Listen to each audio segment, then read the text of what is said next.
Hello, welcome back to John chapter 16.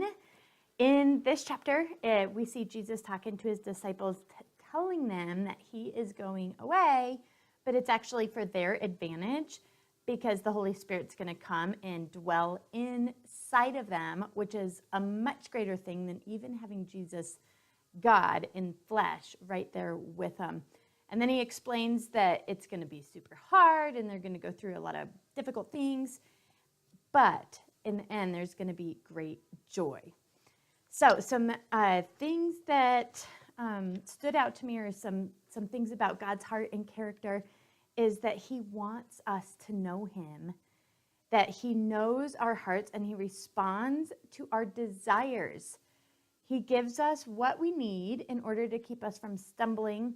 He knows how much we can handle, and he's this amazing teacher that teaches us what we need to know, when we need to know it, and that he transforms trial into triumph, sorrow into joy, and curse into blessing. There's a ton of really cool things about Jesus in this.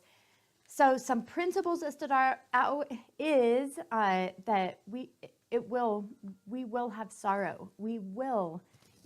How it says right there, verse 20, you will become sorrowful, but your sorrow will turn to joy. And then it goes on talking about a mother giving birth and how after she gives birth, she doesn't remember because she's so full of joy, and that's how we will be. And then it says, so now you also have sorrow now, but I will see you again. Our joy is set in the fact that we will see Jesus, that we will be face to face, living, breathing, walking with Jesus, and your hearts will rejoice and no one will rob you of your joy.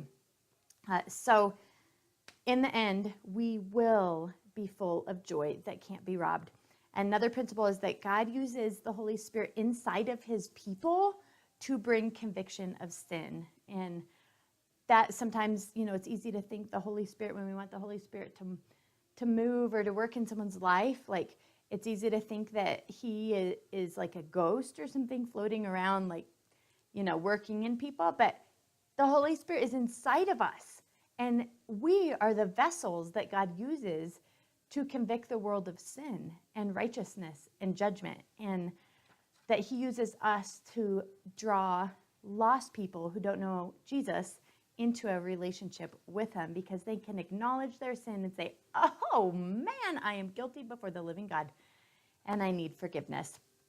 So for me personally, some personal application is to fix my eyes on Jesus, because often things that our family is going through is sorrow, and it feels like sorrow, and it feels like trial, and it feels like curse, and I can see curse, and yet to know that God is going to take that curse and change it and transform it into a blessing. So for me, to keep my eyes on Jesus and keep pressing into him and not weary in doing good, because at the end there is joy. And I've experienced that joy. I don't know if you have, but that joy where it's more than happiness. It's like uncontainable, just elation, joy. And that is what's waiting. So I want to persevere in that. So that's what stood out to me. What stood out to you as you read John chapter 16? Let me know in the comments below.